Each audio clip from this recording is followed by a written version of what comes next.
If you were Elcher top, what would you mulligan for? What are you looking for in your opening hand? I'm looking for, when I look at this part, I'm looking for forced effects, or I'm looking for, I'm basically looking for a fast way to get Elcher out there. I want to get Elcher out there pretty quickly,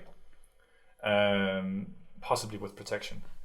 Maybe I would even be so cocky as to wait a little bit, not be the first guy to play my threat, and obviously Elcher is the threat itself. I don't have a lot of experience with Elchers. I think I've played against the deck once. From what I understand, you basically you can go off pretty quickly, but you really wanna conserve yourself as well. It's a bit slower, yeah. It's most likely the slowest deck at the table, at least in my limited experience. I've only played against it as well here in Copenhagen, and so I haven't followed the innovations particularly close. But we do have a gemstone cavern from Leptis, so we already started on the mana. Oh, there we go.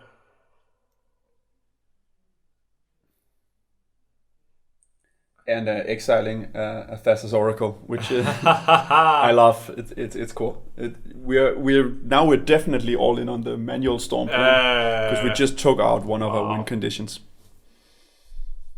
Well, that's one aggressive. Part of it, obviously. Yeah, but that's aggressive. I love it. This is what you. But is he playing Volcanic Island coming? He might be playing Grasp, yeah. So Volcanic Island coming into play here for Jake, our Elcher player.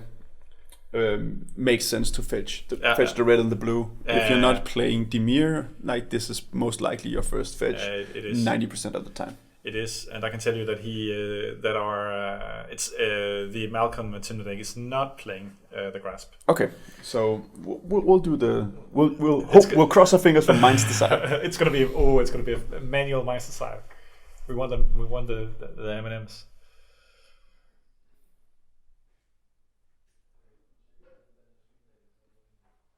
So we are just listening in to see if. All right. Mox Diamond. This is a bit odd turn order. I don't know if we maybe can move them around production. There we go. Yeah. Okay. Jewel Lotus. This is the power of Jewel Lotus again. It really is. Would you? Okay. And then following up with Mox Opal. Wow. You're going for Chrome here, I guess. Yeah, I guess so. It would be the obvious. The cool thing here is that, as you say, you wanted to get some protection out there, and now you just get two amazing draw engines out there. What a turn! Oh. So who are you attacking? Are we attacking Malcolm Timner here, or are we attacking the Gitrock monster, who is also an ad nauseum? I would go for the blue X deck basically. I would go for the interactive deck. Okay. I would let Gitrock. I know I would let Gitrock sail in its own kind of, because it's a little bit in its own zone somehow, and it doesn't really interact that much with me. If I'm the Timber Crown player, so I would actually try and knock out one of the other guys. Yeah, makes sense. Also, we just Soul Ring and a Lotus Petal, as far as I can tell, coming down here, which is more mana. I think it's the Invention. Yeah. It can sometimes be a little bit difficult. Oh yeah, you're seeing it there. Yeah. Who's playing which deck again? Yeah, sure, we can run that through. So we have Jake on Elcher top in the top left corner. Then we have Spleen on the Gitrock monster. We have Leptis playing Timna and Crom Storm and making a turn one Malcolm here. And then we have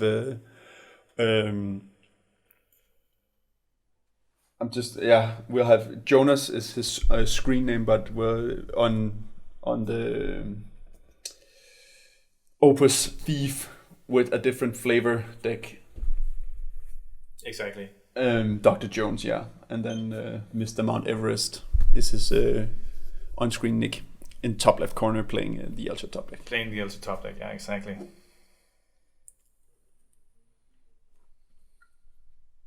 Yeah, and remember to, if you see any interesting cards and any inclusions, check out the Tier 1 MTG's card market. They have, I don't know, 160,000. Ridiculous number of cards. Maybe I'm wrong here. Maybe it's 1.6 million. I don't know. And we have we are in Spleen Faces tournament. We have a mana confluence and then a mana crypt. So 1 mana short of the Magic 5. Oof. This is interesting. This is really interesting. And a Green Sun Zenith. X equals 3. X equals 2. Obviously paying 2 into it. Paying a life. You should remember that. What do you think? I know some lists are on collector oof. Do you think this could be something to fetch here? It could be something like that. I mean, he'll profit a lot off of it, given the the general metagame. So, but looking at his hand, he could also go for something like Noose Constrictor or something like that. Something that's going to enable him. That is the discard outlet we're looking for, and then he's dangerous from next turn onwards when he most likely puts on at least 1 additional mana, because the deck does play a little bit more land, because it's a land-based combo deck. What did he get? Did he call it out? Oh, he hasn't. Noose Constrictor. They're talking about Noose Constrictor now. Yeah. So. Well, that makes sense. That is one part of your combo that you. The only thing that there is with now that. Somebody is asking, what does Noose Constrictor say? It basically says something, discard a card. Yes, it's a 2/2. I think it can get +1/+1, which actually can be relevant because you can make it infinitely large. The most important text here is that it can discard a Dagmar Salvage, which will then trigger the Gitrog monster and allow you to draw a card. And then you can discard the Dagmar Salvage again because it's a land. You will get another draw trigger, and you can replace those draw triggers with a dredge, and that's how you end up. Putting your deck, like putting infinite draw triggers on the stack, and then you can draw your deck and loop stuff. So we're paying for the fish here, which I do think makes sense. A lot of sense. You put out the mana, and now you need to recuperate on cards. Yeah. Oh heck. Talisman of Creativity coming down now. He's gonna have a lot of resources. But he seems to be ramping a little bit more. I think this is where you have to, like, now we're approaching turn 3, and this is where you have to start to think about keeping up your interaction. Either we are deployed here, so we need to go for it, or have up interaction, because the Gitrog monster has showed us, Spleen has showed us that he's ready to go off. And he needs to remember his life losses here from the Talisman. Seems like he's shuffling and drawing. It's really, really interesting. This he must be pretty close. Mana Crypt coming down here.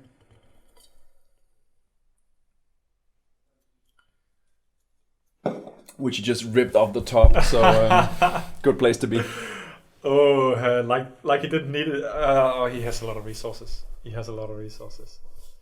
Only 1 colored mana though, but he has a lot of resources. He just has he has 2 draw engines on the board, and exactly. So let's see how if they Leptus moving to his draw step. Let's see if he feeds the fish, if he feeds Crown, what he does. I think it's unavoidable at this point, and maybe we don't want to feed the fish, but when you're behind, sometimes you have to. It's not advisable, but there is this. It shifts, right? Sometimes you just have to shift gears, and especially when you're last in turn order. It's not your job to pay for the fish; it's the other people's job. Just like when you priority bully for interaction. I fully agree. Yes, he should have taken a life loss, and I think that's what is noted now. Yeah. And then we're just gonna swing in with Malcolm, which is generates some mana. We already seen Leptus put in Lotus Petal into his deck, so obviously getting Lotus Petals from the command zone is something you're looking for.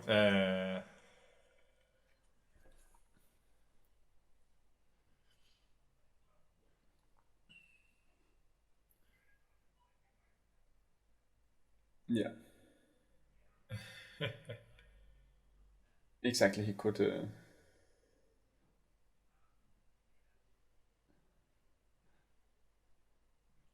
We're memeing on the frog, which is awesome. Yeah, generating the treasure. I do think you should use Kaldheim treasures, but that's just an aesthetic. That's on this commentator's own. That's this commentator's own opinion. But that's fully on you then. I have no firm opinion on my treasures. I personally I don't like tokens too much, but that's another thing. Mm-hmm. Really interesting. This so I am wondering where his land drops actually are. Yeah, because a single land drop could have made you a Tymna win. Then you could have gotten both resources, both the draw and the... Exactly. Yeah. It was a pre-game action to play that land, so he kept a greedy hand. Elcher card, upkeep draw. Plays a Shivian Reef. The thing is that... No, nothing. Thinking about our options here, we have so far 4 mana available, but we need to acknowledge that Gitrog is almost set up. Most likely will at least jam a Gitrog.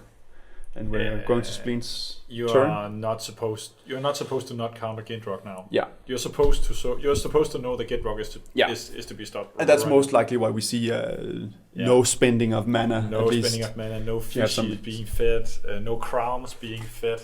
Yeah, I think it's a wise choice. But it's dangerous, right? Because you put yourself behind, and we see a homeward path, which then can get back the Gitrog. Really cool altar, by the way.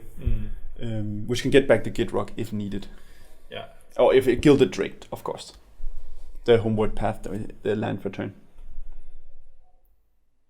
And here we're fetch land, so now we start the draw thing. Oh, Gitrog gets to stick? It does, yeah. Which I think is extremely dangerous because he already has the discard outlet. Wow. If he gets...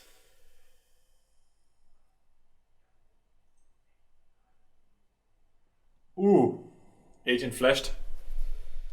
That makes sense. Just taking away the land. Yeah. He still has a draw trigger though.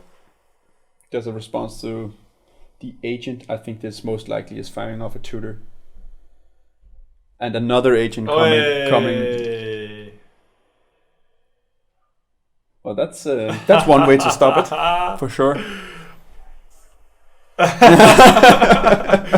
Yeah. Players talking about that the Elcher top also wants to get in on the opposition Agent. Yeah, exactly. So but what him being a Jeskai player seems... So what's going to happen now is that Spleenface gets to choose which replacement effect is going to take effect, and then which player is going to get the land which Spleen could have searched for. And here this is one of the joys of webcam action. It's cool that these players are sitting on each of their continents. I know Leptis is from Finland, so here we're gonna have to, not the best card to resolve online, but it is what it is. Oh, but wow! Who would you give the draw to, or the search to? I know who I would, but I would give to Malcolm and Tymna.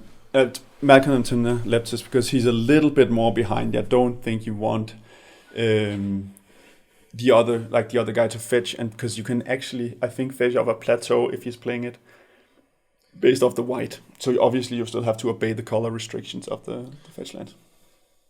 Really, because I would actually go with the Tymna Crown player because he's already at critical mass in resources. I see it. Okay, that's an interesting take. So I would say he benefits the least from it. Percent-wise, he definitely benefits the least. I think it's that's a really valid point. I hadn't thought about it like that. It's quite interesting, yeah. So, but you can see that Leptis actually got to. Yeah. And then we stop obviously in our tracks because we need to get rid of something here before we. But still, we're in a good space. I think Hull Breach is much more backbreaking, but it is. Of course, not getting a land it's not optimal to say the least. These flash guys, I mean, and we're paying for the fish, which makes perfect sense. Yeah. And we're casting Jeska's Will, and we can see 1, 2, 3. I think we have 6 cards in Spleen's hand. There we go. He has Commander down, so he gets both most, and it's 5 cards. I can tell. I can see from the die. Yeah. Fantastic. It's gonna generate a ton of mana. This has to be an attempt at going off. It must be, or at least I hope so. So he's gonna have what do we have there? We have 5 plus 3. We have 8 mana, of which 5 is red. Yeah, and then we have 2 any color, and then that exotic orchard, is that able to produce everything he wants? Yeah. It so. Just gives a body to someone else. Oh, it's the Forbidden Orchard. Yeah, it's I think it's the Kamigawa art, and sometimes a bit difficult to discern from these webcams actions. Orchard, it's fine.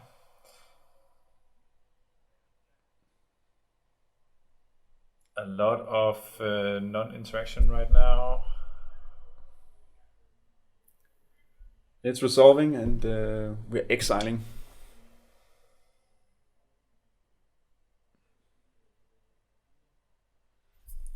And we are exiling Demonic Tutor? Yeah, and a Chromox. It was an Imperial Seal.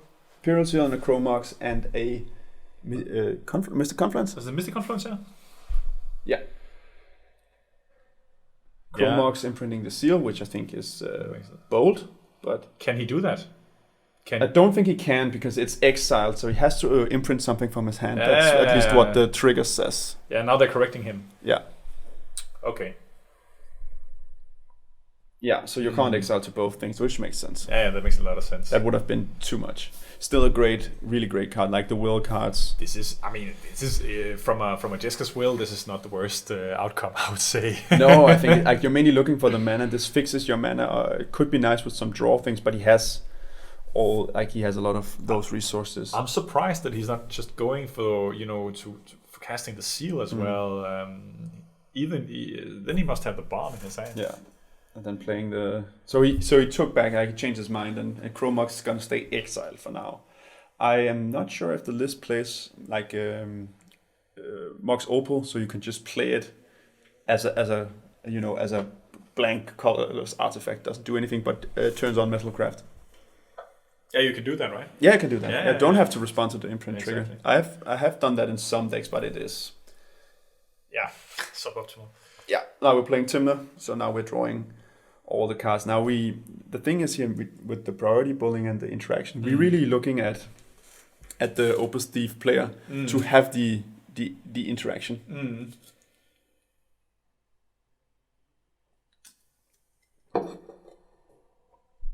And we're sending the Up Agent at Elsha, and the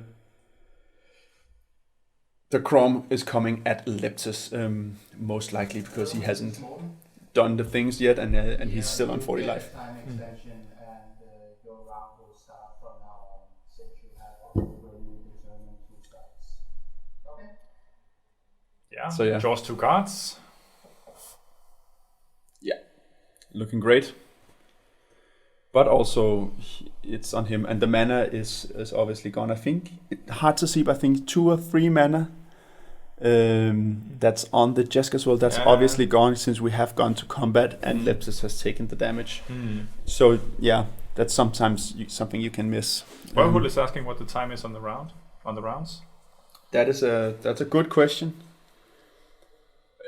I would say about 20-25 minutes. We don't actually start at a timer when we went to live. So and because the pots are starting a little bit differently, some people do have they have differential time depending on when there could be connection issues and stuff like that.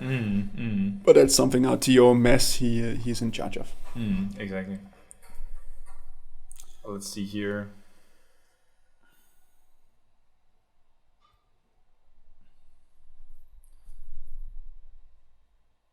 So Leptis' turn. Leptis' turn. Okay, so we didn't see anything go off, but we also saw. No, we have 2 mana open, and we have all the draw engines, and I think we're even there where we can start to free up the Remora.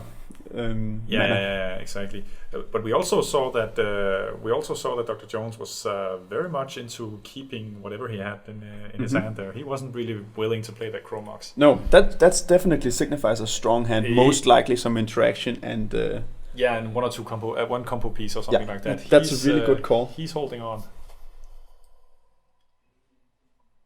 And here we see what from Leptis? Well, he's tapping 4 mana right now. and that's Timna Mitch makes it's an easy play. Yeah. Classic. And sometimes at least I sometimes just make the moves that make intuitively sense. You don't have to, like, not every single move requires a hard thought process. Just do something. Yeah, exactly. Slam some value in the board at this stage, because this game is dragging out a little bit, and opposition agent is obviously doing a lot of work right now. Yes. So so Rauhul is asking, how does 2 opposition agents work? Can you explain that perhaps? Yeah, I can. When you have 2 opposition agents out, if I were to cast a tutor or a fetch land or something like that, I activate one. I get to choose which opposition agent's replacement effect takes effect. So the player who has the tutor ability chooses which player gets the tutor ability, and Spleen chose Leptis last time because we see bio at least put into play already. Actually. Exactly, and that's when we discussed, who would you actually want to give this land? Who was in the best position to benefit from the land versus who would actually go off? Yeah, and that's where you pointed out that that Leptis would gain more percent-wise because. Yeah, exactly. And I actually thought that Dr. Jones would have been closer. I was very much fearing that he would go off after I saw that Jesk as well. But he went for the value on Jesk as well. Yeah. But it made him a. I was so surprised he did not throw down that Imperial Seal. Yeah, that he didn't play it? He didn't play it, yeah. Yeah, but that must have been... He has to leave up interaction here. That is the only reason why. Yeah. Because that would then find the thing you need. And Leptis is just choosing not to do anything, but he has 2 treasures and, again, 2 mana for interaction. While we're sitting here talking, the guys on the table are also... There is some good banter going on about who has what dual loaders and what's going on here, and I get a sense that these guys are hitting it off. It's super nice to be listening in on. Yeah, for sure. And just like someone in chat mentioned about, we all have our favorite card art. I know that I do myself. They talked about the correct, quote unquote correct art to play. Arcane Signet coming down here as well. So we are. But we just, like, the Elcha top players' turns are so fast, we almost missed them because we're already in Spleen's turn. Yeah, exactly. But I see this is almost like a... I don't know how this works, but I am figuring out that I'm thinking that there is some interaction on Dr. Jones and on Spleen Face, not on Spleen Face, on Mount Everest. And they're almost like sizing each other off, Western style, looking each other in the eye. There, we obviously float a mana here. I think it's I didn't catch it, but I imagine it maybe being black. Yeah. And drawing a card. Now we have a draw step, so obviously that doesn't really matter. It's just doesn't really matter. Just did it. No, I think he floated a colorless. That's true. That's true. Damage. That's a really good point. We blundered that one. Obviously. Firing off the imp seal, there's an opposition agent. You just give. Yeah, we're apologizing for us being not very smart there. We're gonna make mistakes. Thank you for the chat for making us aware. Wild Mongrel here, which is just a backup. It's another discard outlet. It can grow to infinite size, of course. But mainly the outlet. But wow, he has been allowed the frog for a while now, and. He's swinging with the frog even. Yeah, and we're swinging at the Opus Thief player here. Yeah, correct.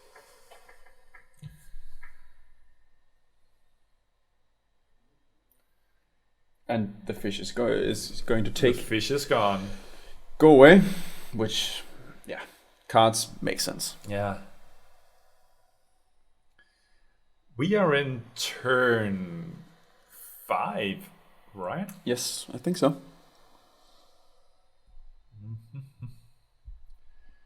Yeah, Mana Crypt beginning to take its toll.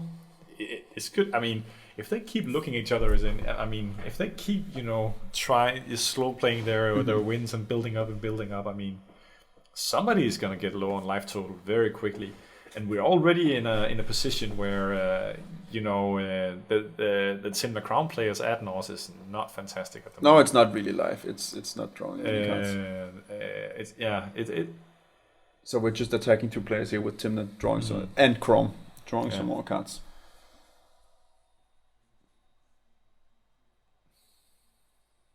Pays 2 life, draws 2 cards. Classic shortcut. Good old. Oh, he has a lot of mana open, right? 3. But no one has 7, really 9. tried to go off, and as we've talked about, this interaction is there, right? Oh,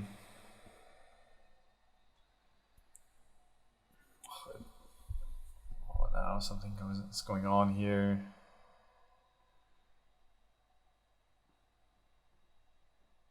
Four color, there's 3 black. What's going on? Let's peer into the abyss. There we go. Yeah. There he's gonna peer. With the mana open. So, but I think we're gonna fight over this. There we go. There we go. Let's see.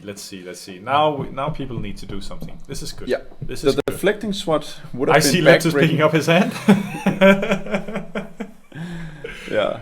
Deflecting swat would have been backbreaking, but Elcha is not in play, so it's gonna take all your mana. It's gonna take all your mana, right?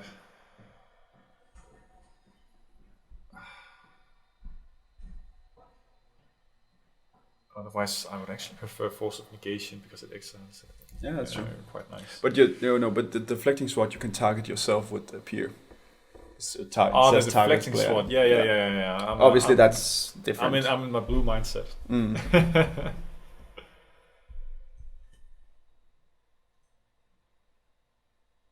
And now we talked about this over the table meta. Now we're starting that.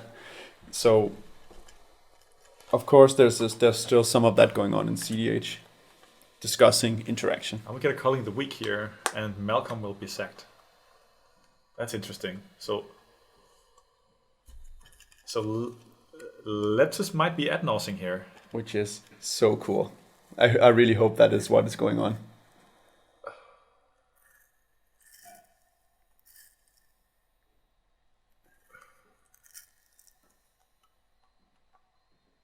Yeah, it's no ad nauseam. It's more of a desperate gambit. Oh yeah.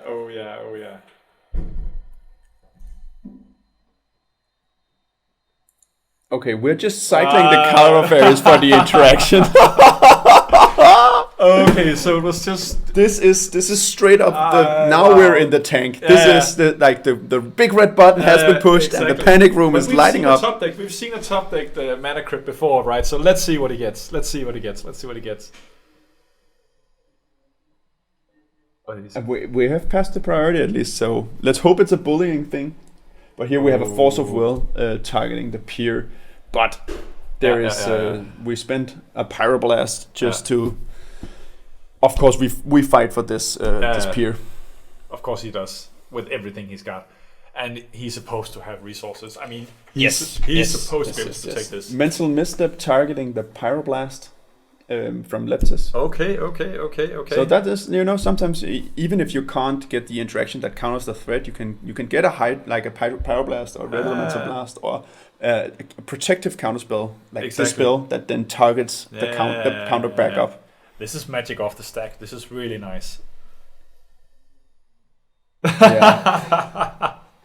A lot of sighing going on. A lot of I can't let you draw half of your library. No. La la la la la. But this is, listening into these players, you really get the feeling that they're actually in the room with one another. He's contemplating something. Dr. Jones is still there thinking, it's done. You got it, guys. Yeah. Okay. He concedes it. That's fair enough. Not the game, of course, but the peer is. But something to note, right? It's just it's bad, of course, where you would have loved the peer, but you still have your draw engines. Yes. You still have your opposition agents, and you still have, I count 4 mana. Yeah. So you still have it's the first attempt, and he's the one with the most resources, so he can. Someone has to fire off. Someone has to draw first in this Mexican standoff. Actually, our job is a lot more difficult right now because I did not keep track of how many cards he has drawn. But he has drawn Dr. Jones maybe he didn't draw too much out of the fish or from I think Chrome, but he has three or four cards more than the other guys. Yeah, and two cards per turn since the Timna. Yeah, and then he has the Jesk as well. Which drew him a single card, so to say. That's right. There was a forgotten Crown Trigger as well. That's true. There was a misplay on the Crown Trigger. So, which is actually very good. There it was. By the way, that's not an optional trigger. So that's not a main trigger. Yeah, it's actually a failure to maintain the game state. Yeah. So that's not even supposed to happen. And I can say that my mom just wrote, and she watched at least the beginning of the match. Yeah. Really? She really liked my online nick. I got 4 laughing heart emojis, so I guess that's something. Yeah, you know what? My mom-in-law called me and while we were speaking here that I got a speeding ticket in her car. So a little bit different interaction. No, it's cool. It's cool sometimes. Okay, let's talk about the game. Sorry. We're getting This is just getting out of hand. Yeah, we have some mom love, exactly. We have some mom and mom love. That's always good. I have to love that.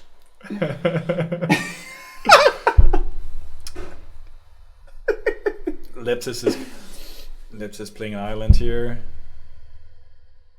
Yeah. He's going to attack with... And just a single one, actually. But that's maybe because, like, 28, afraid of the Gitrog, which is 6. I'm not sure. And maybe... give it a smash. I mean, I would smash Elsha with everything. No, because you want to smash 2 different players, right? Just to...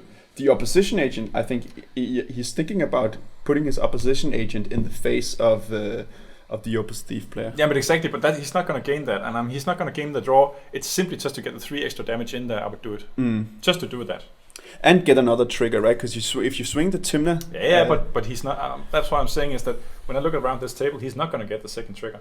Mm-hmm. They're not. Would you trade off your opposition agent here if you're If I was Dr. Jones, yes. Mm-hmm. If I was Leptis, I don't think so. But that's based on what I imagine they have in their hands. Yeah, that makes sense. And the resources that he's in front. Yeah, and I think our friend Røghul is completely right. The Gitrock monster. This game is completely playing into his hand. Yeah, because you want, like, that's the thing. You draw the interaction, and you do it by doing anything, and exactly. then you wait for your, like, CEDH is also a game of, striking and identifying the right moments. But you know what actually happened? He Timnat into, and he actually chose to keep the opposition agent alive on both sides, and he gets to draw 2 cards. Great. So you were right. He gets more value out of it. I think this is the way to do it. But okay, opposition agent is such a great stacks piece. Yeah.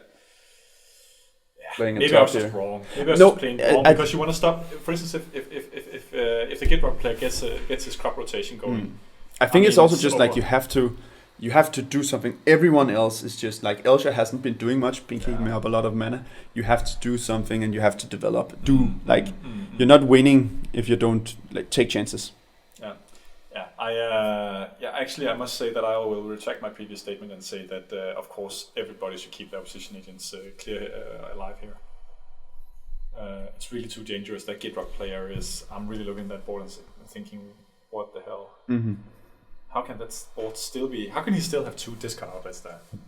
He only has 2 cards in hand. That's, but it's, how the player also talked about a pyroclasm here or something. A pyroclasm effect is amazing, but I didn't really see any of those in the deck list. Let's take a quick look if we actually have. We might have the Toxic Deluge, but I'm not sure if we have these pyroclasm type effects. I don't think so too. I would be surprised. These turbo decks, they're really greedy. Really, really, really greedy. You checking it out? Yeah, I'm checking it out. So what we have here? We have a Rolling Earthquake, which could be used as a pyroclasm effect in the Elsha top deck.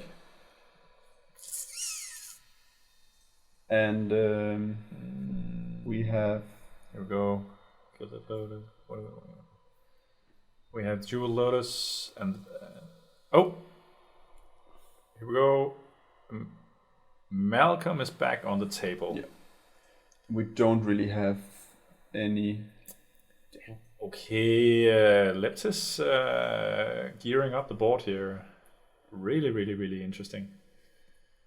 He still has the one treasure going on as well. We do have a Toxic Deluge. I'm still browsing the decks, by the way. We have a Toxic Deluge in Leptis' deck in the Turbo. Okay. Elsha goes on. Priorities pass around.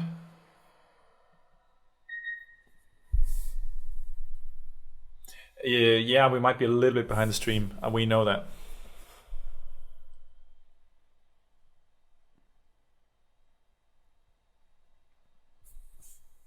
So let's see here. Yeah, you're watching this. Yeah, this is the Zoom call. I think we're 5 or 10 seconds behind. So I'm. So you may be commentating. So I need to. That's fine. Just take that into account. No worries. Apologize in advance to anybody who's been listening to me being 10 seconds late. I can tell you that that's it's fine, man. That's actually standard for me. At the end of the day, we're also just sitting here to, we also want to have some fun and then watch some Magic games. Yeah, some good Magic. And yeah, of course, we're gonna make a little bit of a mistake. The Imp Seal was pretty dumb of us, but exactly. Yeah, you're never gonna get it right all the time. Right? No. This game is really, really. It's everything I hoped for. A lot of standoffing. Not particularly fast, but really, a lot of playing around, a lot of good opposition agents here, and really, really, really, Yeah, I agree, man. It's just it's a game that takes an appropriate amount of time. We don't see this jam turbo thing, but we see all the players having done something, done something worthwhile. Exactly. But I do think when I look at the table and think about who would actually sit with the most grief right now, it would probably be the Elsha player thinking that, wow, I did absolutely nothing. I did nothing. I only forced something that was, somebody else helped me force it. Yeah, because at the end of the day, like our Chrome Opus Thief player, I can't even count how many lands he has because he has like so many. I'm really surprised that he hasn't really gone for the real. He went for the pair, right? And that would have gotten him, but let's see here. Hey, look at this number of permanents. No. He's supposed to have won by now. Yeah, I think so too. I was actually surprised that they didn't have more into protection for the peer. Yeah, I think it's the right time to fire it off, but yeah. Where is so all the cards he drew is on. That's basically mana on the table. Yeah. So that's sometimes you just get the wrong mix of cards, right? You want some tutors. Obviously, those are shut off right now, but you want. Finding your pieces and getting your lands and getting your resources. And it seems like he might have just gotten the mana. Exactly. This is a part where it's taking a long time for any real explosive combo to be... I'm just surprised the Kid Rock Monster hasn't, but Opposition Agent has really, really made it difficult for the Kid Rock Monster. Yeah, definitely. I think just the fact that Kid Rock has 2 out of 3 combo pieces there and has had it for 3 turns. Yes. And nothing happened because Opposition Agent stops him from finding that deck more salvage. Yeah, agree. And also, we don't know if he has fetch lands in his hands, but those are effectively mute. Completely muted. There are a draw trigger, but that's it. That's it, yeah. And like it's even worse because you give up a permanent and get it to another player. Yeah. Winds of Change. Winds of Change. Here we go. We want to refill. And I think that's shuffling in, so we don't see it's one of the good wheels against the Kid Rock Monster. It really is.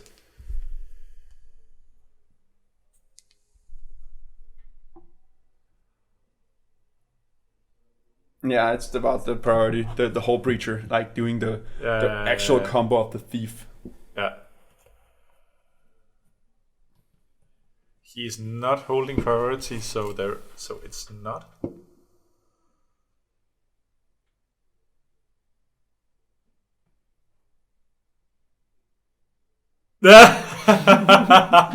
So a little bit of confusion and had people spooked about because the whole breacher. I think when you're doing the Opus Thief thing, right, you're expected to hold priority because you want to play thieves, but he only has the single thief, and now here we are playing like a Veil of Summer.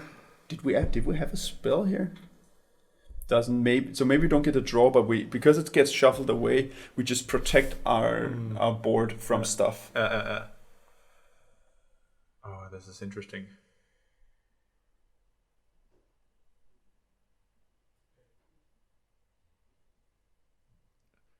Veil of Summer.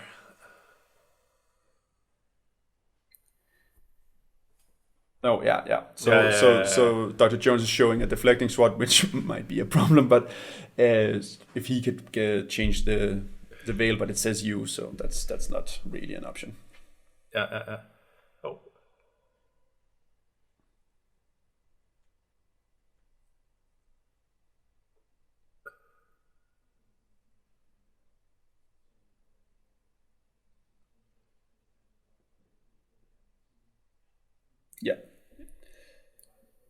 Yeah, that's a really good point. So the reason why he wants to preemptively cast it, because he's going to draw a new hand. So if he actually finds the Dagmor, just raw finds the Dagmor, he is set up to more or less put out a win here. I know the deck plays crop rotation for emergence zone, so you can go off at instant speed, and then you can find an assassin's trophy for one of the two opposition agents. So that's what they're worried about. And since you can essentially decide how your deck is going to be if you loop in the correct way, you can assassin's trophy the first one, assassin's trophy the second one, just off raw draw power.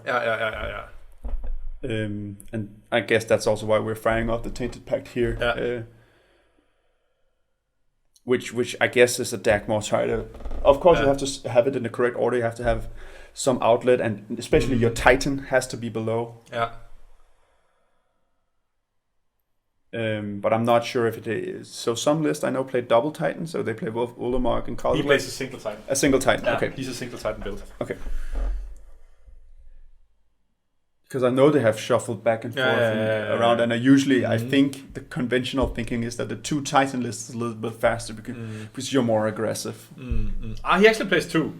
I have to correct myself. It's the Ulamog and the Kozilek. Okay, so it's a double Titan. Double Titan list. Good comment there. Good comment. It is a double. Which is a redundancy. So also now firing out the Tainted Pact, you can if you see the Kozilek, you don't have to, because if you see it and like it's a dead Tainted Pact. You can go past it, and then you have to stop on the Ulamog. Do you know if they play the Gaia's Blessing? It's a sorcery, which does a similar thing. No, he doesn't actually. No, it's just straight. That was the good old way of the old list. Yeah. And then I think there were two primers. It was called Resilient Frog. They played a little bit more slow game plan and was a bit more on life from the loam lines. Now Spleen Face is saying that he not really sure he can win from here, but he's giving it a go. I think the thing is he doesn't have green mana. He only has the colorless mana, so might have tapped wrong. And I think you need to somehow cast Emergence Zone. Or you need. He did not tap wrongly because he basically had the Veil of Summer. That's the one green, and he had the black. Oh yeah, you're right. For the Tainted Pact, so he can't really do anything. He can't do anything. Yeah, he has a colorless flowing, which is completely what he's able to do somehow. Yeah, I know that there's a Elvish Spirit Guide in the deck, and maybe you can Elvish Spirit Guide for crop rotation, then can find the filter land where you can filter one kind of mana into the other land, the something bad wood from Eventide. Yeah. And then you can start looping Dark Ritual and making both kinds of mana, and then you can Assassin's Trophy both guys, and I guess win by looping something. But you're still, the problem is that you're still talking about crop rotating into opposition agents. No, but you have to draw into you have to draw the entire. You have to draw an entire deck to actually really get there. Yeah, it is. This is complicated to say the least. This is a headache deck.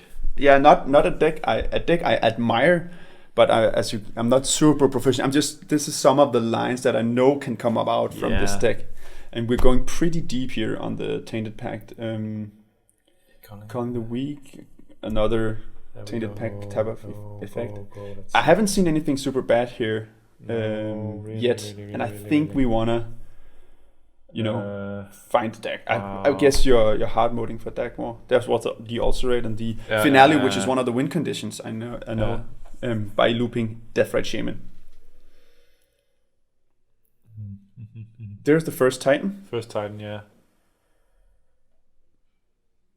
Grim Tutor doesn't do. Dark Blast. Dark Blast. Great proxy spin. Oh, There's the second Titan. oh, So a now- big sigh. A big sigh. So as we talked about, the 2 Titan allows for this Tainted Pact tutor line, but he has to take this. And now that this was essentially pay to discard, but he will get reshuffled, whatever. When he obviously that's what Winds of Change said, but if it was a wheel. So what I would do here actually. Oh no, that doesn't make sense. So you draw your hand -1 is what I understood. So in a sense, what you could do, had it been a Wheel of Fortune, you could have discarded. Exactly. With the thing still on the stack, and then maybe because the Tainted Pack can be rebought in that. But Winds of Changes are perfect against the Gate Rock monster. I mean, Yes. you have to say that this really is a good call on the dual Titans there. I mean, and you see how the value was really in there for that now. He could just dig that much deeper.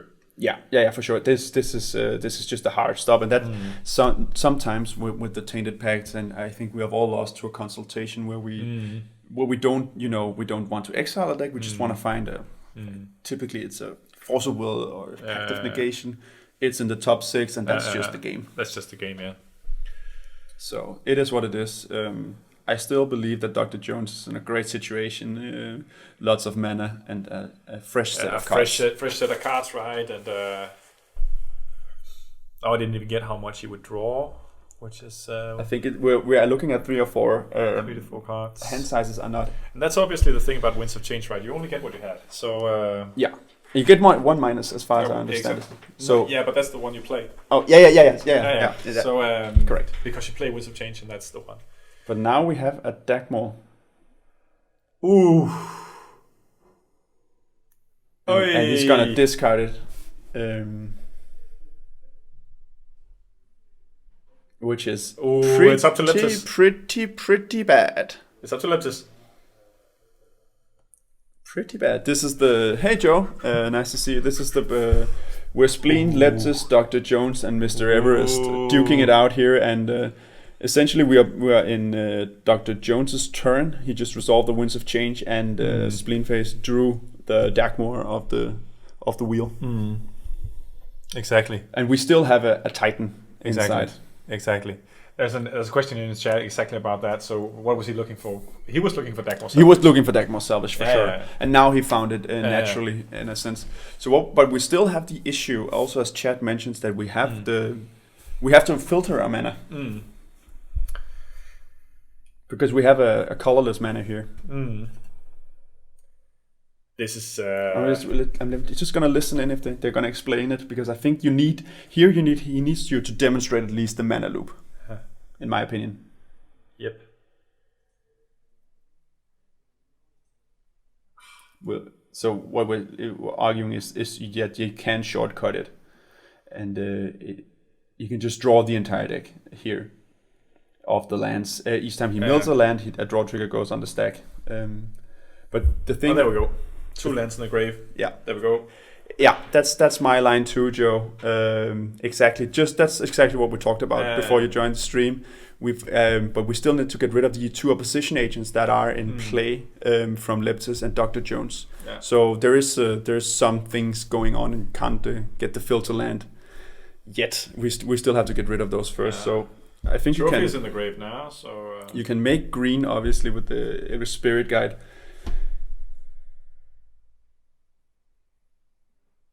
Yeah, because he says himself, I cannot cast spells. Yeah, and he can't search his library. No. And that's it's gonna be a problem. But I mean, so what you can do here, I guess you can sculpt your hand. So you're gonna decide which thing you can decide where everything is. Yes.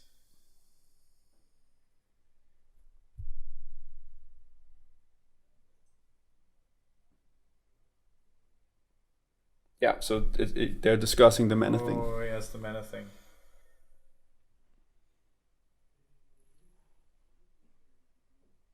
Yeah. Yeah, so there's a Dismember. There's Dismember in the deck.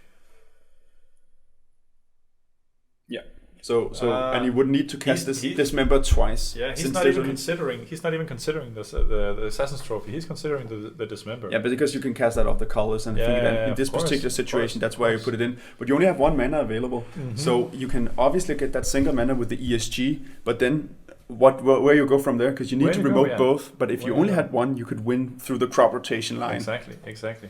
Because I do like there is an emergence zone. There has to be an emergence zone in this deck. No. Okay. There is no emergent zone in this deck. That's not it. I guess then you. The funny thing is, where's the whole creature when you need it? Somebody comment. It's interesting that, in this situation, how good would Slaughter Pact have been? Slaughter Pact would have been great because, well, it wouldn't have been good. It says non-black creature, right? It says non-black. Slaughter Pact is a non-black? It says non-black creature. Okay, then so I like the idea. I like the idea, but I think it's pretty bad. Nice try. Almost. Usually when we get caught like this in paper magic, we say reading is tech. Oh well. Yeah, it is what it is. It's been a great game so far. Great game. And I love seeing this. So in a sense backwards magic, doing it at the end step, and I think the players are allowing him to shortcut because he has essentially the full control over everything.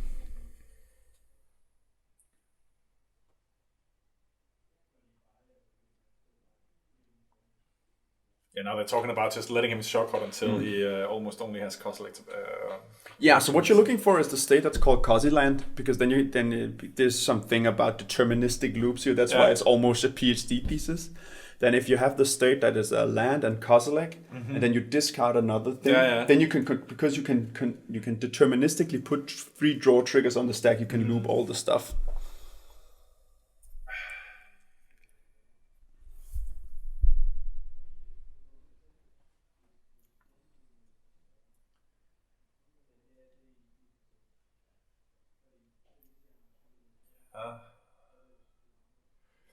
But I mean, when I look at this game, and I have been a bit surprised about the lack of interaction with Spleenface's board. Because, if you see Noose Constrictor, or if you see Wild Mongrel, you do something about it. It's super important to have something to do about it. But I might be when I look at the 3 other deck lists, they are short on creature interaction. They really, really are. They would have been really, really pressed playing against the Draenei Magistrate, for instance. Just imagine all. But I'm just, what are we doing here?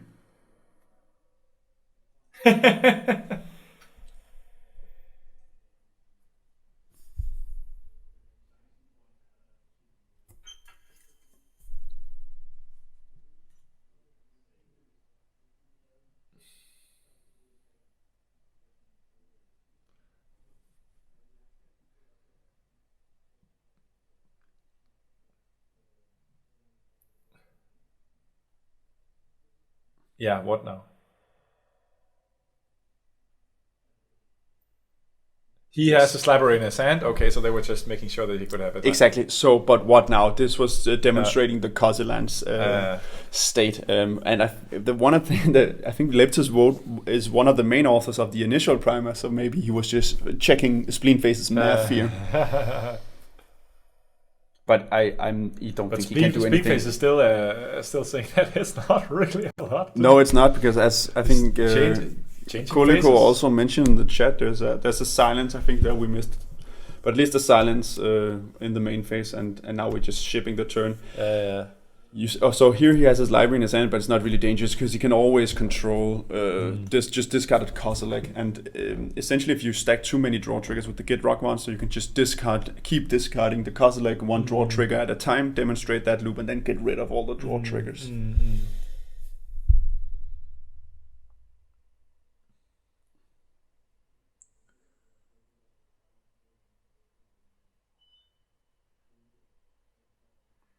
So now there is an interesting. What happens if Dr. Jones bounces Git Rock? Yeah, it's. I think that the thing he has to get. Yeah, it doesn't really matter. He's not gonna lose. I think because he can just discard just something essentially. So you can always discard one Kozilek and make that his library. Yeah, that's how you avoid losing in the upkeep. Yeah. But then even if there's a draw trigger on the stack, by sacrificing a thing to Gitrog, you can. That trigger goes on the stack. You discard Kozilek, draw Kozilek. Then you go to your draw step. Before that, you discard the Kozilek again and redraw it. So I think he's pretty safe here. He's pretty safe. Yeah. It's been a pretty long game. It's been a pretty long game. Yeah. What are we looking at here? But I do think if they don't do anything, Spleenface is in an excellent position to win in his turn, since he has all the pieces. So we can just essentially generate infinite mana. We don't have Finale. I think that we saw that exiled. That's exiled. But there is another win condition somewhere.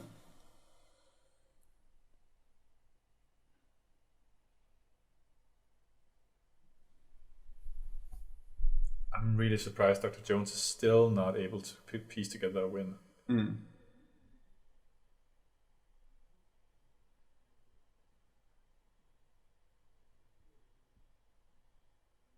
People keep talking about the emergent zone, but I mean, if the list stands to, I don't see the emergent zone. This is supposed to be in. It's in alphabetical order. Yeah. It's not spelled with a C, right? Yeah. Okay. We're assuming that that's a typo and that the emergent zone is in the deck, because that is the only thing that makes sense, because Gitrog also has this end sculpt where you discard to hand size, and if you discard lands, you can essentially choose which cards are in your hand, because you're gonna draw more things and you can discard and dredge and do the fun things. What's he casting there? I can't see you. It's a frantic search. So just draw 2, discard 2, and tap some lands. Who's your favorite to win now? I still think it should be Dr. Jones, but you're looking at that board, right? Essentially, all that mana. Essentially, well, we know that Gitrog has the win, so Leptis and Mr. Everest have to go for it now. Yeah, because Gitrog can demonstrate the loop and then win. Yeah.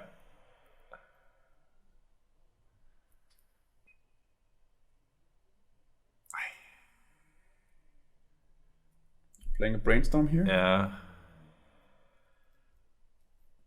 Keeping track of the storm somewhere? Maybe not. He is keeping track of the storm, because I think we're digging for Mind's Desire. I think so too.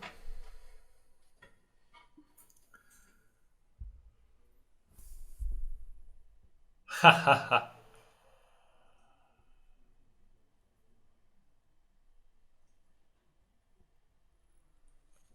The opposition agents really dominated this game. There is a most valuable card.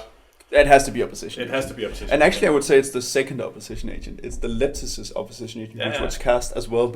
Because as Chad also mentioned, this member can get rid of one of them, but you need to get rid of both, which is pretty difficult based off a land that taps for 1 mana. Exactly, and you also had, you had Dr. Jones there for with an Imperial Seal that he had to throw away. Erroneously thought he could cast, right? Yeah. So we were even tricked by it, and I mean, it's opposition agent. So here we go, right? Here we go. Ad nauseam, right?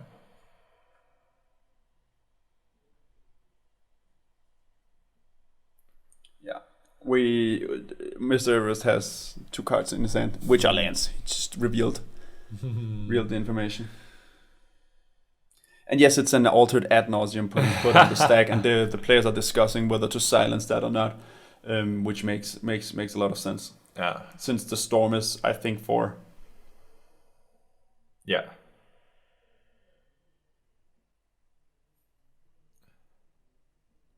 Yes. So this is where the sometimes politics comes in, as the players are talking about.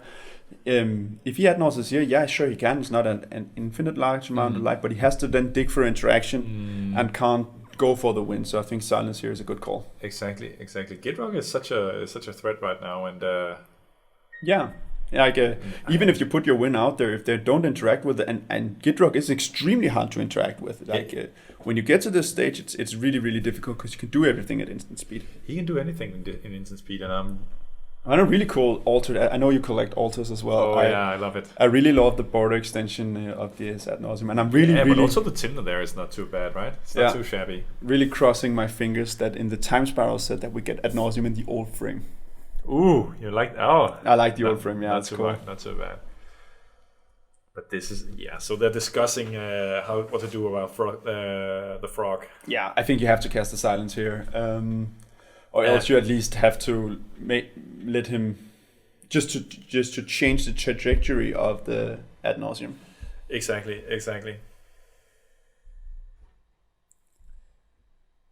If it's public, we have it in our. When you submitted it, we will most likely release the deck list afterwards, for you guys to look at, Joe. And just as, we'll make a summary when we're done with the event. Right now they're trying to get out of Leptis if he'll stop at interaction or if he's going to dig for a win. I mean,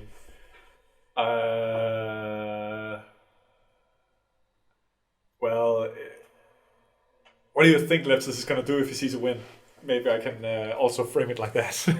Just go for it, man. He's just going to go for it. But this is the silence coming down, so now you change the trajectory, and Leptis is going to try to protect it, right? Because he wants to win, because he knows his list, right? And there might not be many things he can do against the Gitrog monster. No. And he's going to dispel it. Dispel the dispel. Yeah. Yes, and we resolve the stack, and this is... The Ad Nauseam is now on the stack, and we will proceed to draw. Yes, here we go. And the storm count is at 6, I believe. Doesn't really matter, but yeah, because we have the silence.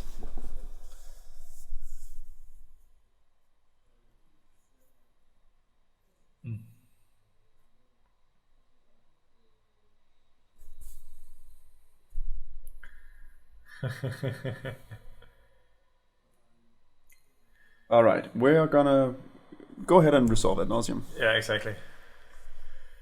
Well, why not target Ad Naus with the dispel? Well, basically that would be handing in my view, it would be handing the Gitrog monster the game. Yeah, you want the Leptis to dig for interaction here, so you do. So that's why it's the lesser of two evils. Yes, you cast silence, so he can't go off, so he has to find an interaction. That's a perfect explanation right there.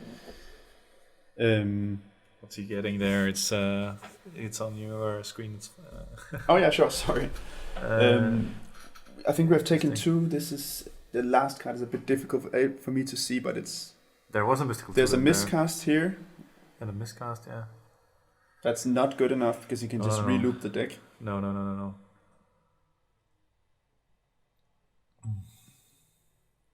Cabal Ritual.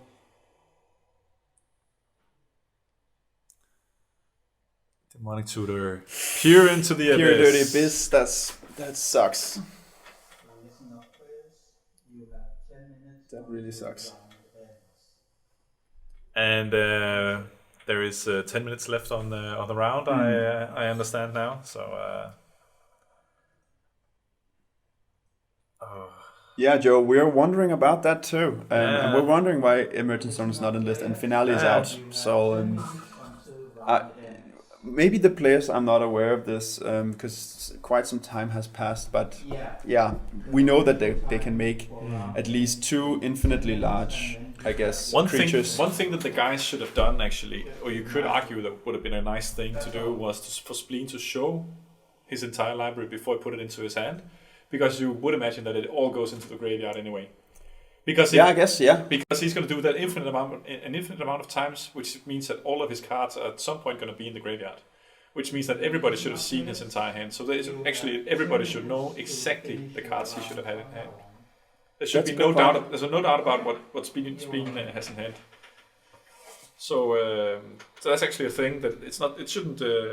They should actually know exactly what. Yeah, they should actually know exactly what he has. But the thing like this is so strange because it's not deterministic. But I think your solution, if you want to shortcut it, then you have to assume that all cards have hit the graveyard eventually. You would, right? And if you don't want to shortcut it, then you have to take each iteration. Yeah. And as far as I remember, the proof, so to say, it's you don't know how many times you're gonna do it. You don't know because you don't know the order of lands. No.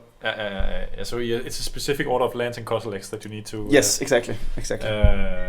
And the thing is, like, there is some more dead points because of the Kozilek is the last person. Okay, I'm not quite sure, but there is something if you hit the Kozilek before the thing, but I guess it's fine. I'm probably just babbling. All right. Okie dokie. So what they're discussing now is that Lepsis can play a demonic tutor that Dr. Jones can then utilize to find the interaction. But we're still under the effect of silence. So what we will have to do is we have to find like a vampiric tutor. Go to Mr. Everest's turn, cast 2 spells so he can do the chrome, right? Because it's pretty complicated how we will gonna find an interaction spell, and then it has to be an interaction spell that deals. Did he get a vampiric tutor off the Atlas? I think there was a vampiric tutor in there. Okay, there was a mystical. There was at least a card that looked like the. There was a mystical tutor at least. There was So that's. We know there's a mystical tutor. We know let's mystical just tutor, and we know the interaction has to be instant speed. So yes. So it's the mystical tutor that can find the instance anyway, right? But it's going to be a risk, right? Because you are giving your opponent. Yeah. Yeah, and if you guys are just joining us, I don't know, but we have been in for a marathon of a game where we've seen the balance of power shift many times. We know that Spleenface in the top right corner is playing the Gitrock monster and essentially has the Dagmar in hand and has the 2 discard outlets, but the Finale of Devastation is exiled. Exactly. So win is difficult. Then we have Mr. Everest on the Elsha top deck that he said he has 2 lands in hand. We don't know that, but why would he lie here? Because they're looking to stop this particular situation. And then we have Dr. Jones in the bottom right corner on Opus Thief, doing Opus Thief things, but having gotten a peer counted and actually been having so much mana and so much resources, but not really a win. Also maybe due to the 2 opposition agents, which we talked about, could be the play of the game. That's exactly the second opposition agent was just crippling. You also have an Elsha player that's going to feel like, yeah, that's true, Joe. Spleen can basically just rip it from now on. If he gets to untap. Yeah, exactly. And yes. So that no, I think pretty sure maybe I'm not sure if Allosaurus Shepherd was it's in the list. Yeah, it's in the list, but I'm not sure if it was exiled. I didn't pay attention to that, so that's just a caveat. I don't think I saw it though. Okay, I'm pretty sure. But that's the thing too. Yeah, you can Assassin Trophy is away all the stuff. Just remove all the permanents, and then you have a 6/6er, a 6/6 speeder, and then some infinitely large 2/2s. Oh my God! Now it's really. If I was the Elsha player, I would have been. I mean, I'm so surprised that nobody really won from here. I mean, the opposition agents have done so much. What we've seen still is that creature removal is a thing, especially because stacks creatures have become such a powerful thing. And these 4 decks, what they have in common is that they feed off of creatures. They really do, and nobody has touched any creature in this game. I think Malcolm has been in the command zone once, and that's it. Otherwise, no creatures hit the graveyard from the battlefield in this game. Yeah, it's. I'm actually really surprised by that fact. I think Spleenface here is just piling up dice so he doesn't lose to his draw trigger, or draw both the trigger and just the draw step. How would you feel about a wheel? Somebody says it is something, but again, he can discard and recreate a library.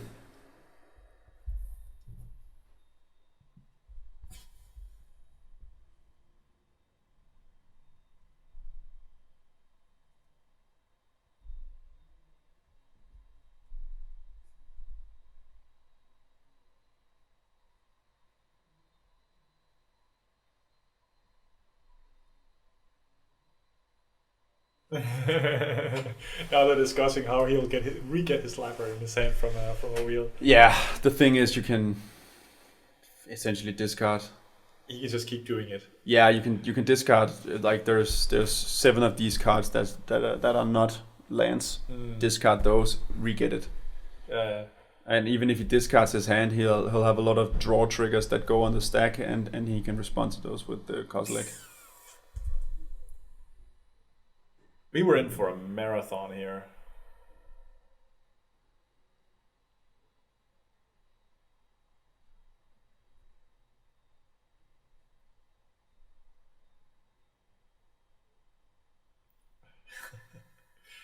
Help us with Ilshan play and Sensei stiffening top and I don't know what.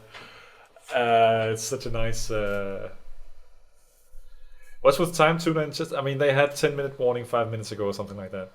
Yeah. So so we're in the very late stages of this game, regardless. Yeah. I think this could be heading to a draw, but it could be. I don't know if I don't even know if Mount Everest is actually going for the draw. He's just dragging on time here. It's almost like a tactic here. That doesn't matter. Even if he drags, Spleen will get a turn. He will get a turn, right? But it might not be enough to kill people. If let's say the Allosaurus Shepherd's still in the deck, do they get trample? Can you remember? Can you maybe look that up? I can look it up very quickly. They do not. They do not, and it's only base power, so it doesn't it's not an Azure. It doesn't make him infinitely large and doesn't give it haste. It's only elves, so it's himself plus plus maybe the Sylvan, whatever. The duders, he's gonna have there.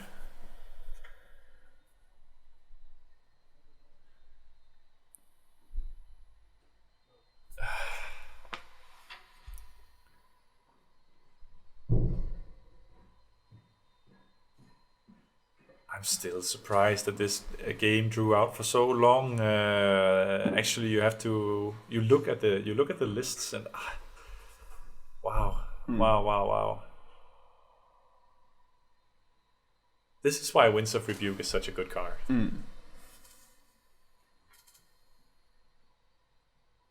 2 treasures from Leptis, so 2 mana open. Just some information that the players are discussing, because the end game here is really about how we stop Gidrock.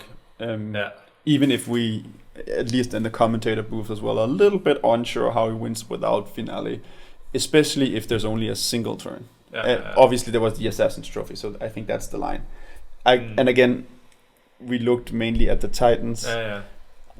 I think Assassin's Trophy is still in there. I assume that's what I can assume. The funny thing is that he does have an Assassin's Trophy.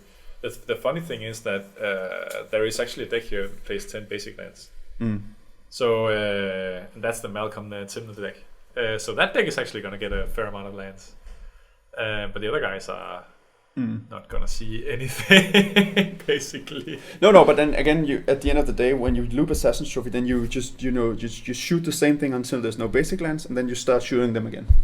Of course you do. So you just remove all permanents and then remove all basics from the deck. So it's basically a more efficient Beast Within, good old Beast Within combo. Yeah, essentially, because you don't need the exiling. Well, more efficiently, usually when you play the Beast Within lines, you used Reality Shift to then bounce them up. Manifest them, and then you can mill via a manifest things. Exactly. Or you could just like manifest the same creature all over, but you can use a Beast Within to give them the first creature to start. Words. We have also been sitting here and talking about this quite interesting game for quite some time. For quite some time now. I've went through at least 2 bottles of water already. Yeah, I went through my mango drink here and El Mango energy plus juice. This is the end of round 4. And now end of round 4 is being called. This one, so in this turn and 5 additional turns. It's true. Yes. So we have 5 turns here. 5 turns. Here we go. All right. Attention players. This is the end of round 4. You now have this turn. What we're hearing in the background is our on-site judge who is letting the players know that the round has finished.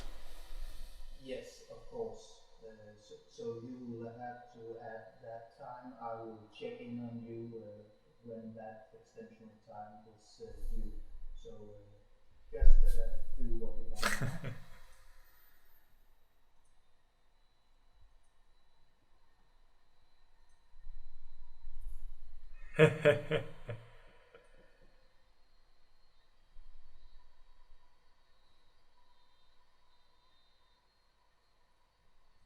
There's not a lot of terribly. There's not a terrible lot of.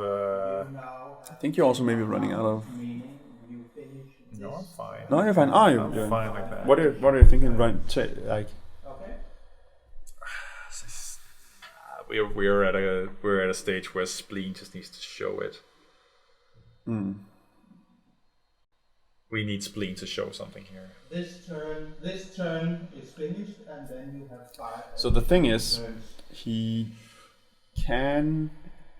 If Leptis was on 6, he could just win, right? Because he could assassin trophy everything, and then swing in with the 2 discarders, which will get larger, and then the Git Rock monster at Leptis. But Leptis has 7. I'm not sure he can drain the final. Attention players. This is your end. The mongrel and the noose constrictor can do stuff. That's true. Yeah, exactly. That's what I'm getting at. The noose constrictor will be infinitely large, and I'm pretty sure that the mongrel is also. The mongrel also gets 1+1, right? I hate the max. Where is it? There. Yeah. So those 2 will, when you after you've done looping Assassin's Trophy, that's what I'm getting at is. If Leptis was on 6, he just straight up has the win just by assassin trophying all the blockers, removing all the stuff, and then killing them. The thing is that the finale would give him haste, right? So he would have 3 creatures. Imp can do as well, but then we still have the problem with the haste. But it's a good catch, Joe. Yeah, for sure. The thing is that you know he Oblivion Crown actually, if it's not exiled, that can make a frog infinitely large as well. Really? So then he's there. That's really right? important. We're just gonna check the list, and there we go. And we have the Oblivion Crown here. Yeah, of course I have Oblivion Crown. I just wanted to check the wording. So that can be so he has potentially 3 infinitely large creatures if Assassin's Trophy hasn't been exiled to Tainted Pact. Because he needs to remove blockers. He does.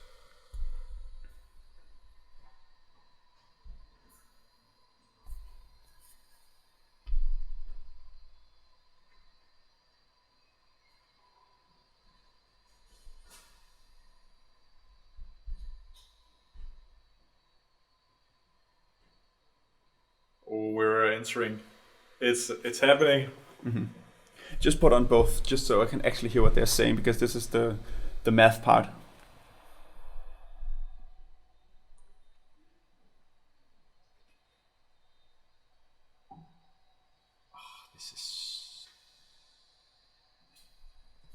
This is interesting.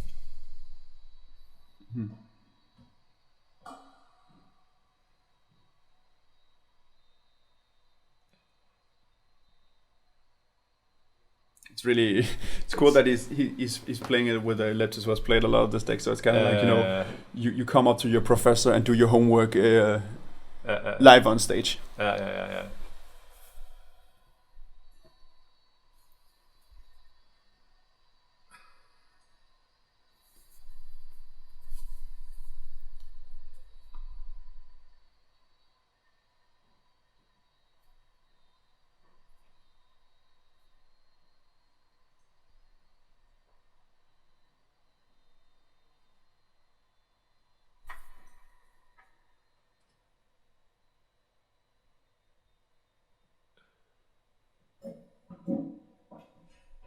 It's going to happen. It's happening.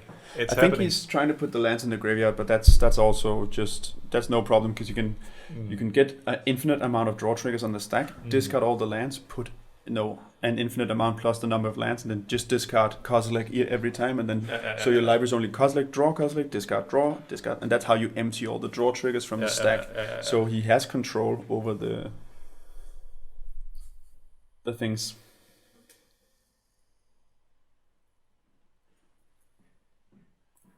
But yeah, again, we're still in the Elder player's turn actually, because that's that all these theoretical discussions that we just had is essentially in response to the Wheel of Fortune, because that's where they try to get him, but Spleen, he knows the deck at least well enough to get out of that situation. Yeah, somebody has 500 unread messages after this game. That's true. Yeah.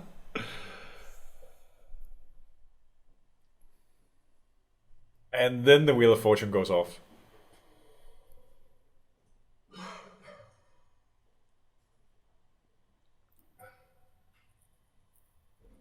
I think that this game is gonna go to time, right? Yeah, it should. I think it's again, Oblivion Crown and a way to remove blockers, and we'll get there. And Elcha is not good enough, but Assassin's Trophy I think would have worked in this particular game state, but Elcha is in play. And Gidrock only has Death Touch, and Oblivion Crown doesn't give Trample. Yeah.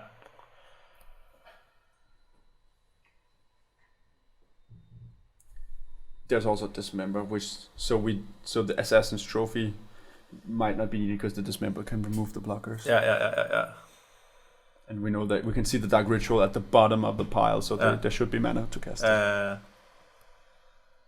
Yeah, exactly. He has enough mana to remove 1, 2, 3, 4, 5 blockers. Yeah, and then we put the What's Gidrock. the glare there? What's the glare there on his battle board? That's the Wheel of Which Fortune. one? Yeah, it is. There, I think. of course. Yeah, Right. and then the Gidrock is in the command zone, most likely due to the Winds of Rebuke. Exactly. That is why that was the rebuke as well as for 4. Frog got bounced, yeah. The frog got bounced. They're just throwing everything at him here, but yeah, and that is a valid thing to do. I think Spleen still has it.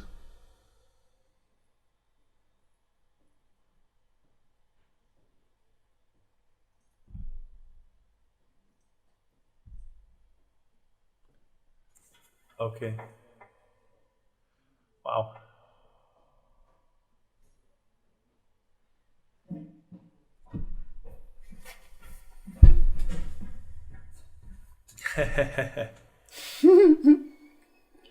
Silence, yeah, from Of course. Mr. Everest.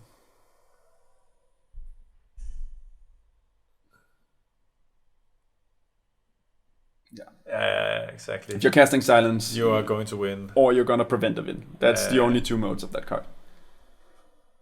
Mental Misstep targeting the Silence. He's drawn 7 cards and he's playing Silence.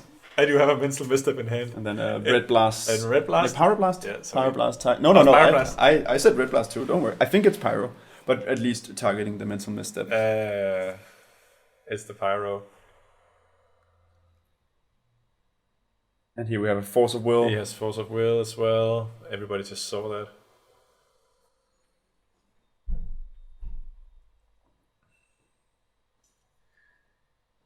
We're packed Pact Negation, yeah. We're just assuming that they're just targeting the bar. Like, you have to show one more counterspell than the others. Yeah. I think that's what they haven't really said what is targeting what, but that's the general gist of it. It's super interesting. I What really- if the Elcha player really has it? And then we have a Red Blast targeting the Oh, it was the Middle Mystic. Cool. has to target, I guess, the No pact. response. No resolves. Okay. What about the okay? Let's see if Leptis has something. Yeah, so Leptis still has priority left. Silence is on the stack. Silence on the stack, Leptis has.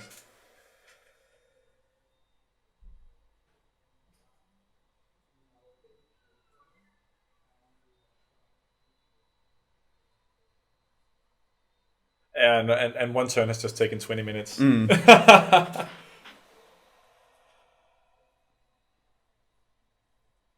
So the pot now has 5 turns left, and we're at turn 0. The judge has just called it, and Yeah, because the pot started differential time, right? So there's some who are, because getting these people into this feature match in this Zoom call, it takes a little bit of time, and then they're gonna get a small extension depending on like the judge when this thing is started. exactly. We start the clock, so everything is fair and dandy. My goodness, this is exciting. I mean, the Elcha players are really close now. Yeah. I think it speaks to the strength of the game that we have been sitting, you and I, and talking almost non-stop for what feels like 2 hours, and there's still a lot of Magic to be played, and It's been 2.5. and still stuff going on, right? So and there's still this, you can explode from this position. You can still explode from this position, and you've seen it time and time again in CEDH. You just let someone sit there and sculpt their hand. You know what's going to happen. They're essentially going to be a threat. Mm-hmm. You have to deal with them at some point. Yeah, for you sure. can't just let people sit lingering around. I mean, these decks are too good. Mm-hmm. They're not going to just not do anything. No. They're like, this is. We have the entire arsenal almost of Magic cards available to us, and we pick the best ones. We pick the best ones, and they are pretty darn good. And let's see here, Leptis. So his consultation, and there we go, and perfect. He's gonna find his.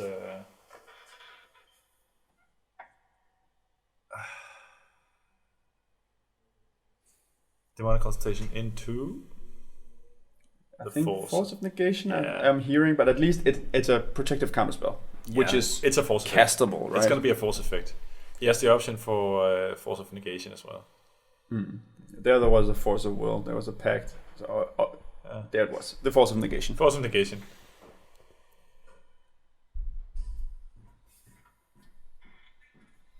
Let's see here.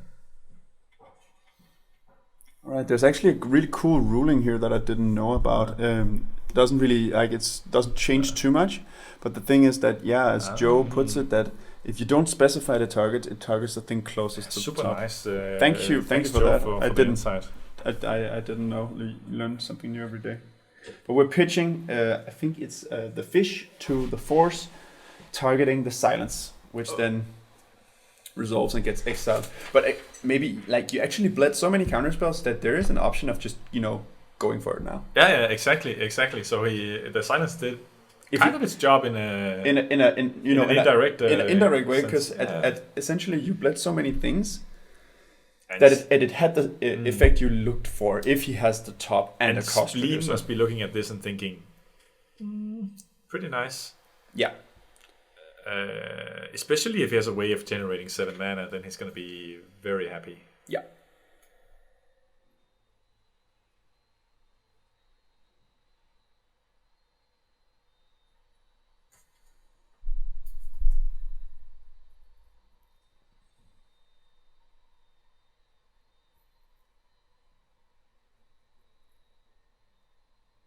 Storm count is being rolled up here. Mm-hmm.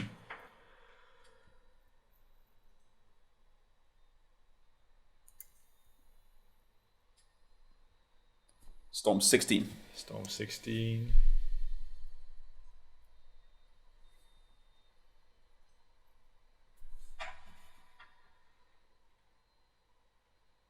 And again, What a marathon match.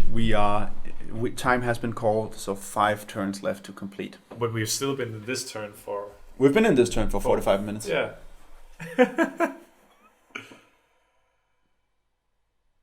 Casting a top. Okay.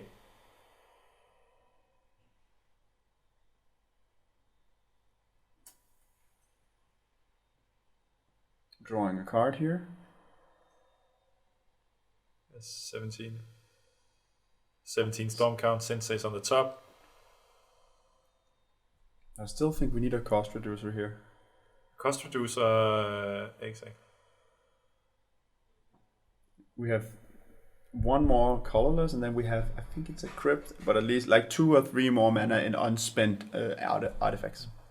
But you can find artifacts off the top as well. Playing the top again, no floating, but a lot of storm. A lot of storm. He needs his helm. Needs his helm. Is there a second one? Maybe like Foundry Expector or something like that? Yeah, I think so. There's no Foundry Expector. There's no Foundry Expector. Bergie would also probably do it. Oh yeah. But I'm not sure he has the mana to cast it.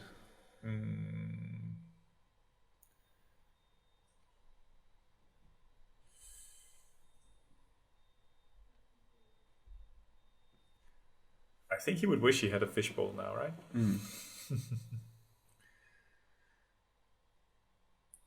Counting library here. Oh, sorry. Maybe we're looking at if Brain Freeze is lethal for the 2 players that is not the Get Rot monster. Yep.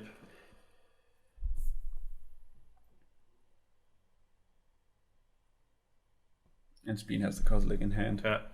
But, yeah, so he, at least one draw he can avoid. Yeah, so that's... so what, at 18 and times 3, apparently that's going to be something like 52. Yeah. And so 52 cards is interesting, right? And then it counts itself, right? So 55 cards. That's the critical mass here if it's the Brainstorm. Oh, sorry, Brain Freeze. So yeah, we are a bit far away from this. That's what the players are also discussing. It's Storm is a lot, right? But if you're not can do it with your entire library, it actually takes quite some. Like it takes roughly 30 Storm for each player from the beginning of the game. So that's 90 Storm. Yeah. Plus minus, of course, right? And Gitrog is obviously protected from that. It is. One thing though is that recall how long time it took Jake to decide to cast that Wheel of Fortune. Remember that it took him 10 minutes to discuss with the table whether or not to do it. And Joe, you're absolutely right. Right now, Spleen must be thinking to himself, there is a king making here. He can kill two players, but the frog is just too resilient with the Kozilek in hand. Yeah. It's an odd situation here, because now he's back down to 1 mana, and Helm costs 2. So I'm not really sure where to go from here. No, you don't have the mana for it. That's what he's saying to himself. This is wow, what a game! I mean, marathon game, and.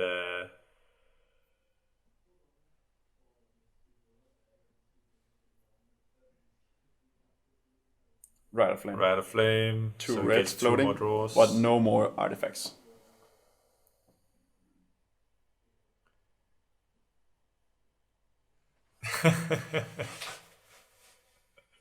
Let's is commenting that that this is not a stasis lock game and it's still winter time. It's actually incredible. I mean, we have with the only stacks pieces we've seen in this table is 2 opposition agents. Yeah, but that's enough. That's enough.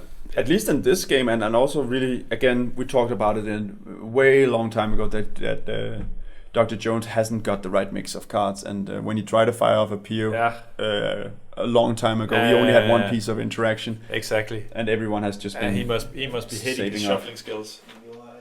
Yeah. Now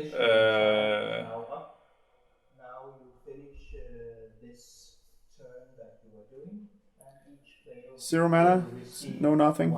Maybe we have a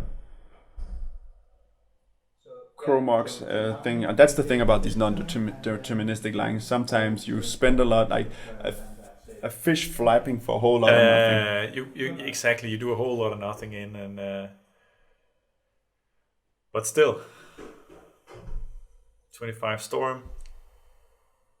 I mean, in this position, you still want to off 1 player. Yeah, depends on your mentality, right? But some people believe here that just taking 1 out and not everyone is king making, and some want to go out with a bang. I think that's up to personal preference. You should always do what actually makes you win in the end. I think so. So whatever floats your boat in that direction. But simply, this is not about feelings. That's true, yeah. I'm not condoning spite pacting. I'm just saying I think that there are 2 types of player, but I do think that we as a community tend towards, like, if you can't, like, we don't condone king making. Of course it happens, but like, if you can't win, just don't take 1 out and then let the others win. Because if he the brain freeze, he could mill the 2 others, but not win. I have to say I'm not really I'm not really on that boat. I mean, I'm still. I would offer player if I could. You offer player. I would offer player. Yeah, if but I could. I understand. But I'm. Yeah. But I would only offer the player if I thought that he couldn't do anything about the get rock. Because at this point, you want somebody to do something about the get rock. So keeping other people alive might be an advantage to you. Yeah. So it's all about your own. Do we have? Best interest. I think we're getting messages on Discord. Can you maybe see if we're getting anything from the?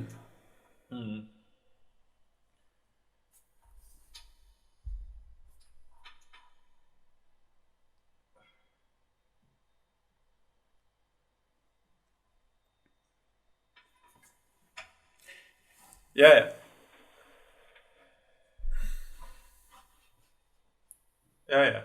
Yeah.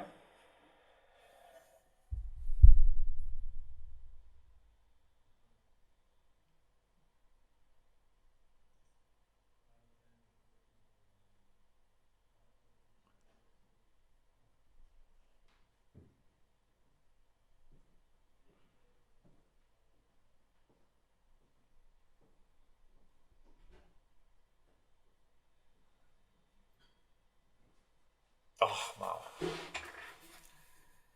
Okay, deflecting sword on abrupt decay. This is where it gets interesting. Spicy. Yeah, I think he's maybe going to redirect to Spleen's own discard outlet because now we're playing for the draw. Exactly.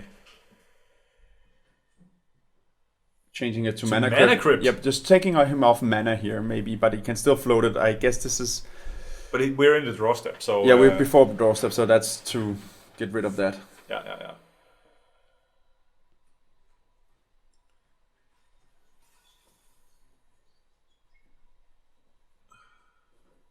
And that's because he has the redundancy in the discard outlets. Exactly.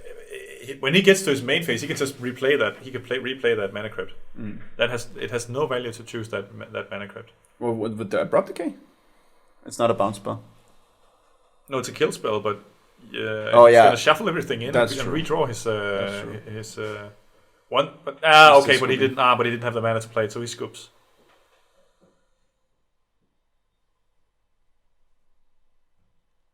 Because as soon as he discards Kozilek, he's gonna crack the Tormod's Crypt, which is this card that has been lying innocuously next to Elsia, and just taking out the entire library. Yeah.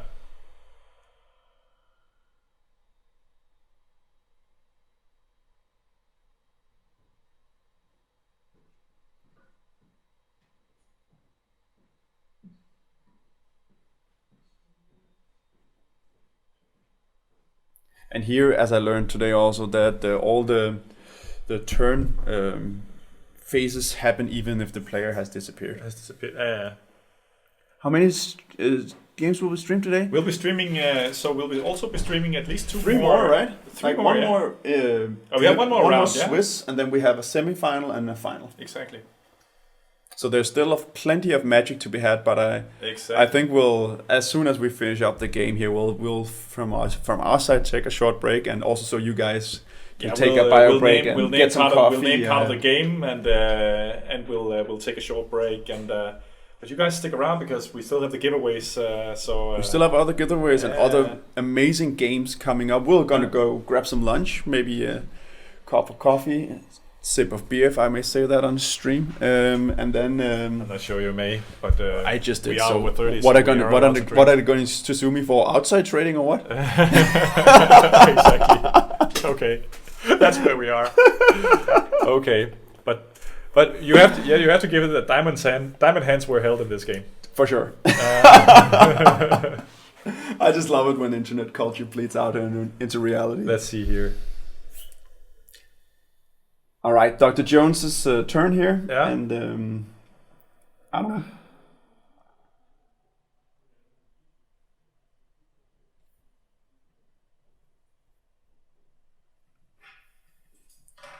But I guess he can win here. Should be able to win here. Let's see. Yeah, we know. No production. Production is just saying that. No worries. Well, just our regular scheduled program will just continue after this. That's what they essentially told us.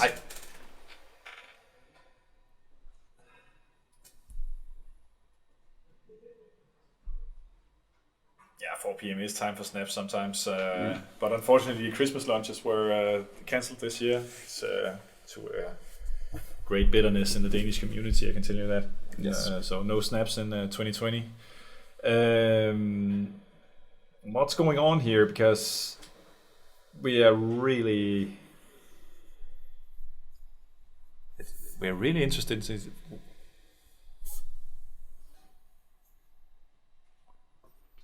Let's see here. Who's Also, I'm just like I have to be completely honest. I'm also really on the bio break train. you on the bio break train? Yeah, for sure. Yeah, me too. This has been a marathon. Yeah. Well, right now we have players discussing whether or not. So it's the thing is with the GitRock monster, it's this math problem in a sense, and how do you solve it? And I think everyone is kind of drawn to it a little bit, at least to understand it, and that a lot of the discussion, and I think also a little bit of the slow play thing is about them understanding the math and everyone being on the same page because it's so different from most other decks. Okay, so here. Crom hits. A solid 10 a.m. beer. Yeah, it's always 5 o'clock somewhere. Yeah, that's the one. That's the one beer you get when you go home. Right? Oh yeah. Because you stayed all night. Of course, of course. We did not come here to dance. No. To drink. But anyway.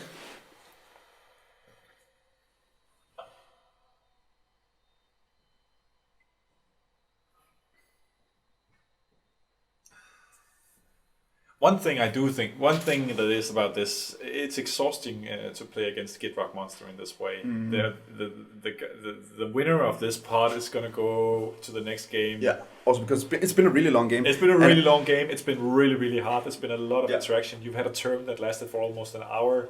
Going into the next round, you are really going to be depleted of energy. And that's also what they said, right? Because this Tormod script interaction, Spleen at the beginning, try to discard stuff and then resolve draw triggers to get through and live through the Wheel of Fortune. And already there, as soon as the replacement effect hits, you can exile the graveyard and then make him lose. Yeah, exactly. Because he made a library that was not big enough. Like I think it was 7 or so. But now we're just playing out some rocks. But Dr. Jones, you need a win. More mana is what you've had all game. Yeah, you've had all the mana in the world. So Leptis, does he have he doesn't have a mana crypt in play, right? No, he doesn't. He's at 3 life. That's why I'm interested. And we are in his turn, right? I think we have a question from the. What's your favorite deck evolution you've seen recently? For me, at least, I really like the ephemerate lines with the Spellseeker lines that some of the Jeskai-based decks have been employing, those and then quite, using Final Fortune as a value piece. I think it's a really interesting take on attacking it from a different angle. It's a card that like Ephemerate is from Modern Horizon, and Final Fortune is from Mirage initially. So just recently have been coming up, and I think these Spellseeker lines are very delicate. It's super nice, and actually what I've liked recently also is I've seen I've always liked Storm, and the fact that the Storm decks have become so strong that it's actually viable to be really greedy with your Storm. I actually really like that. It changes the meta completely, but as we've seen today, it can be broken up pretty easily, and it is not completely dead. You're still at your deck strength is still, after you've tried to go off and you're maybe stopping your tracks or a stacks piece sticks to the table. You're still in the game. You're definitely still in the game. You still have interaction, but. Apropos Storm, we just have a High Tide cast from Leptis. Hey! I know you talked about that card. That was the first card you mentioned when we went through the decks in the beginning. Yeah, that's a High Tide. Yeah. Old school Storm. Yes. Does he have a Candelabra in his list? Yeah, doesn't he? I think so. I think so too. It's that one, the Timna Turbo one. And he has a Candelabra of Taunos.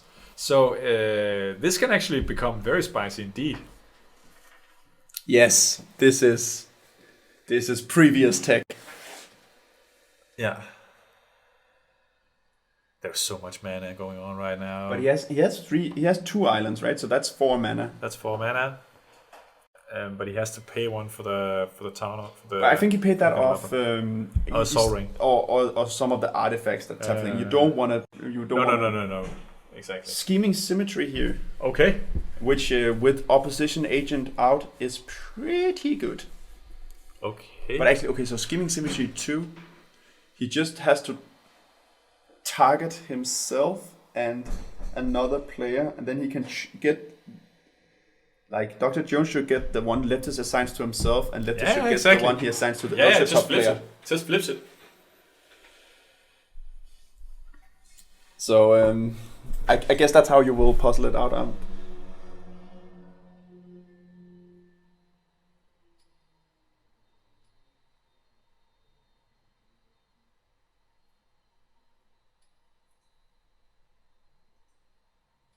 Yeah, exactly, Joe. You're absolutely right. And that's what's happening right now. The 2D the library. Okay, that's how you do it. Okay. So it just flips it. You have two effects. Just put one on each opposition agent player and they swap. Okay, yeah, that makes sense. But then you search your opponent's library for the thing. Yeah. Yes. Okay, great. Yeah, because if you target yourself and the other player, the other opposition agent will get both. No, wait a minute. You search your own library, right? The other player gets to search his own library. You get to search the other player's library, of course. You cross libraries. You cross the streams, so to say. Exactly. Yeah, you cross the streams. Thank you. I think, there's a force negation here. And I think he's just gonna hardcast it. But that makes perfect sense. This is the final turn, and right here you're playing for the draw. I really like this, especially for webcams. I think these are just like a whiteboard tokens, where you can, especially with opposition agent, and that you can. They have done us a lot of good. This is exciting. I mean, somebody swore really badly.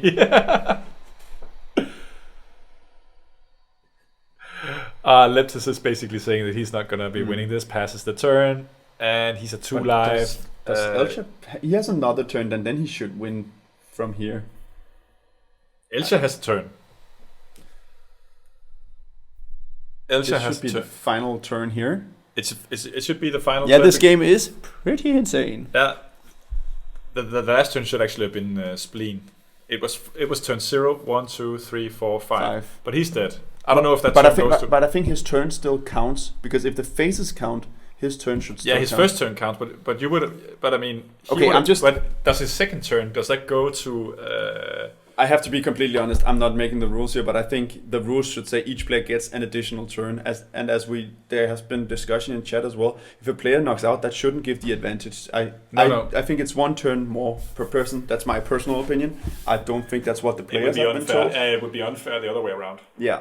You get an additional turn is a better wording. You get 1 additional turn. Each player gets 1 additional turn instead of just distributing 5 turns. Numbers and stuff like that. And we have the judge here confirming whatever we're saying here is that additional turn is one additional turn. This is the final turn, is what I'm hearing. Yes. Yeah. So the Elcha player. Come on, Elcha player. Let's see what you got. But he so the Elcha was it was snapped from Dr. Jones, who of course is playing to win as well.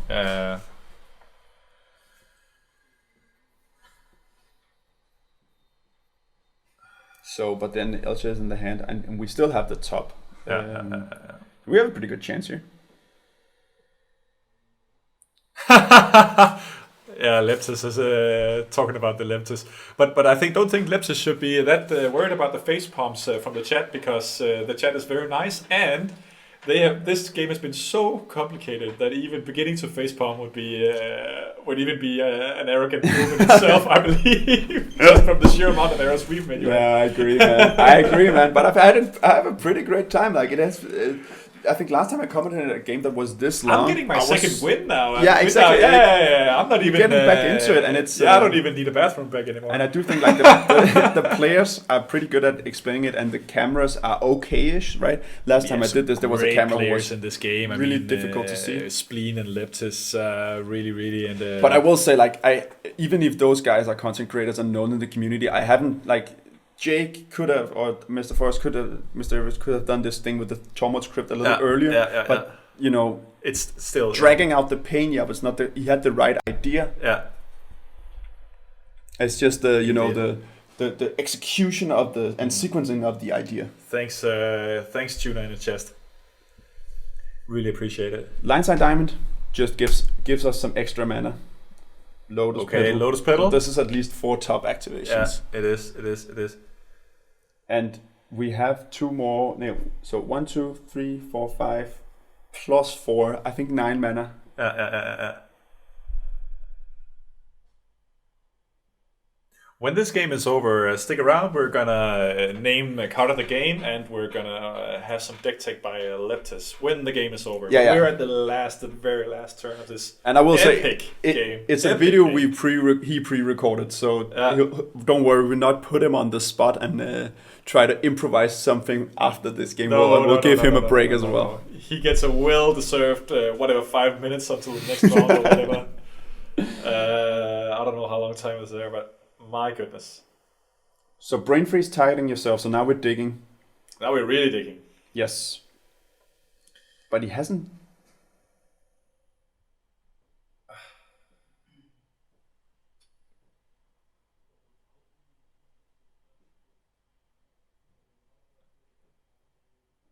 Yeah, so when you're doing them one at a time. Yeah. So it's in 3 card increments because he's allowed. Yeah. If he can do something in between. Yeah, exactly. The storm sandwich Leptis calls it. Yes, that's a nice way of doing it. Yeah. Oh, it's a nice expression, and I like to collect these expressions. I think we should give more nicknames to stuff. Yeah, exactly. I agree.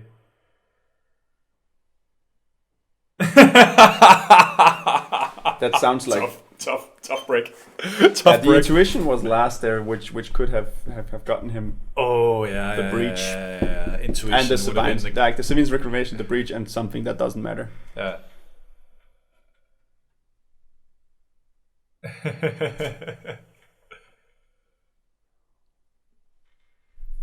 Yeah.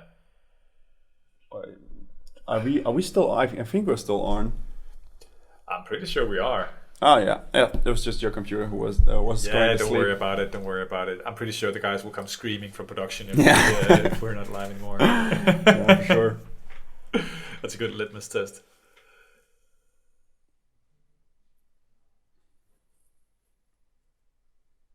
Okay, more top activations. Yeah, but now we're activating it. We're not drawing.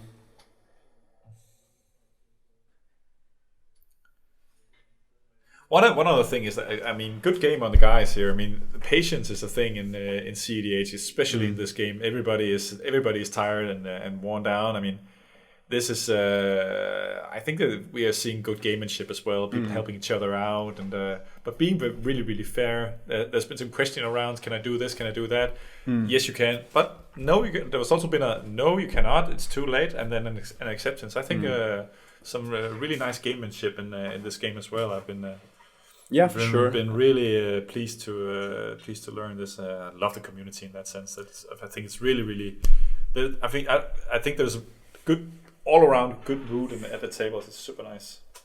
Yeah, you put it perfectly. I agree. Like super nice. Coming together in this way is it's awesome. Oh, he's close. Yeah, he's so close. Oh, it's.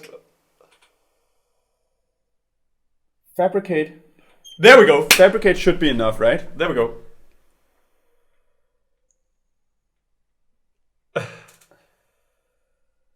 Because Fabricate gets the reducer. Gets him the reducer. Acoustic Storm is manual Storm when you have to do it, you know. Instead of electric guitar where the storm lines do it for you with the breach, you have to do it acoustically where you actually have to play a lot of spells. Don't explain the analogy. Explain why it's acoustic. He's playing the spells manually. There is no infinite loop in this. He's basically just non-deterministic way, man. It's just combos.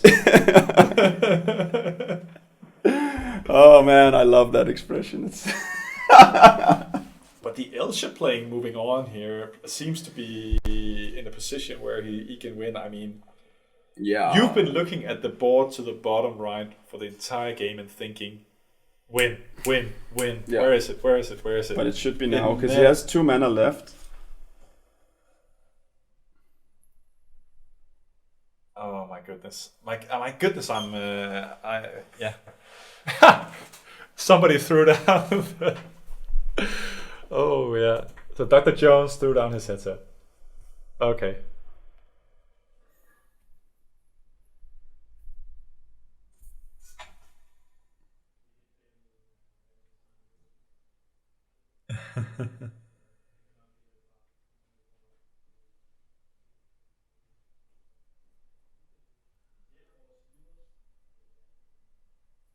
So there, Hull Breacher hits the table. Mm-hmm.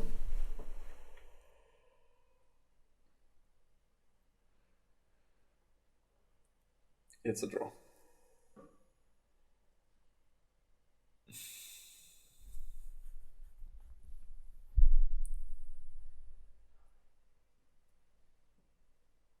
I think that was it. I think he stopped him. It has to be. Yeah. He needs to just cast spells. But how? Like, everyone has blockers. That's not the interesting thing. The interesting thing is, can he... Don't think he can piece together anything here. Yeah, but he has to dig. I mean, you're supposed to dig for a win. I mean, even you get... of course, it's... but I mean, he gets to dig for it. Of course he does. It's...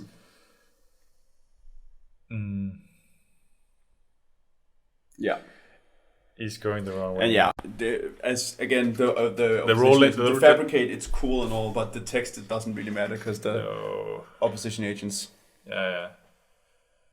What are we thinking about? I mean, again, wow, we're a bit tired. I think it's fair. I think it's nice that we have observant chat to catch our mistakes. Thank you guys so much.